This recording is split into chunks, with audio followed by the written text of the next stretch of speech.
आपके पास संपत्ति है? यदि हाँ, तो पहले वसीयत बनाएं। वसीयत से जुड़े सभी सवालों के जवाब के लिए कृपया वीडियो को अंत तक जरूर देखें।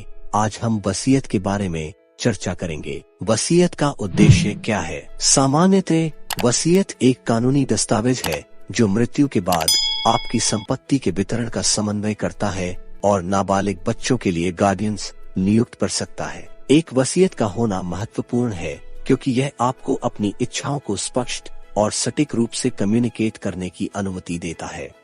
वसीयत में क्या होना चाहिए? आपको वसीयत में अपने बारे में व्यक्तिगत जानकारी शामिल करनी चाहिए, जैसे आपका पूरा नाम, जन्मतिथि और पता। आपके द्वारा जाने वाले किन्हीं अन्य नामों के साथ साथ आपके जीवन साथी और परिवार के सदस्यों के नाम और आपके साथ उनके संबंधों को सूचीबद्ध करना भी सहायक हो सकता है। वसीयत लिखने वाले को वसीयतकर्ता कहा जाता है। वसीयत में व्यक्ति की कौन सी संपत्ति शामिल होती है? एक मृत व्यक्ति की संपत्ति दो प्रकार की संपत्ति से बनी होती है, वास्तविक संपत्ति और व्यक्तिगत मतलब निजी संपत्ति। वास्तविक संपत्ति जमीन और जमीन पर बैठे किसी भी भवन है। निजी संपत्ति बाकी सब कुछ है, जैसे घरेलू सामान, कार, बैंक खाते, अन्य निवेश इत्यादि। वसीयत में एक घर का उल्लेख कैसे करें? विशिष्ट संपत्ति का उपहार देते समय संपत्ति का पर्याप्त विवरण के साथ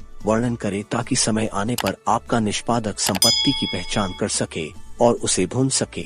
आपको किसी फैंसी भाषा का उपयोग करने की आवश्यकता नहीं है, बस एक स्पष्ट संक्षिप्त विवरण कर सकते हैं। मृत्यु के बाद वसीयत कितनी जल्दी पढ़ी जाती है? वसीयतनामा तब तक गुप्त रहता है जब तक कि वसीयतकर्ता की मृत्यु नहीं हो जाती। जब ऐसा होता है तो वसीयत लेखक द्वारा निष्पादक से संपर्क किया जाता है और दस्तावेज में उल्लिखित किसी भी लाभार्थी से संपर्क किया जाता है। क्या होगा यदि आपके पास वसीयत नहीं है? कानूनी दुनिया में यदि आप बिना वसीयत के मर जाते हैं तो इसे इंटेस्टेट मरना कहा जाता है। इन मामलों में एक स्थानीय प्रोबेट कोर्ट को यह तय करना होगा कि आपकी संपत्ति को कैसे वितरित किया जाए।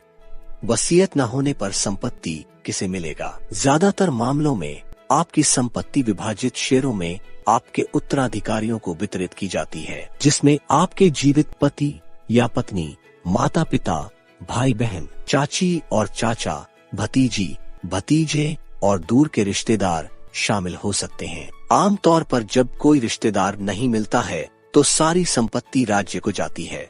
आप कैसे पता लगा सकते हैं कि कोई वसीयत मौजूद है या नहीं? वसीयत सार्वजनिक दस्तावेज है। आप स्थानीय प्रोबेट कोर्ट से संपर्क करें जहां आपके पिता रहते थे और देखें कि फाइल पर कोई वसीयत है या नहीं। कोर्ट क्लर्क मृत्यु की तारीख और नाम के आधार पर वसीयत को ट्रैक कर सकते हैं।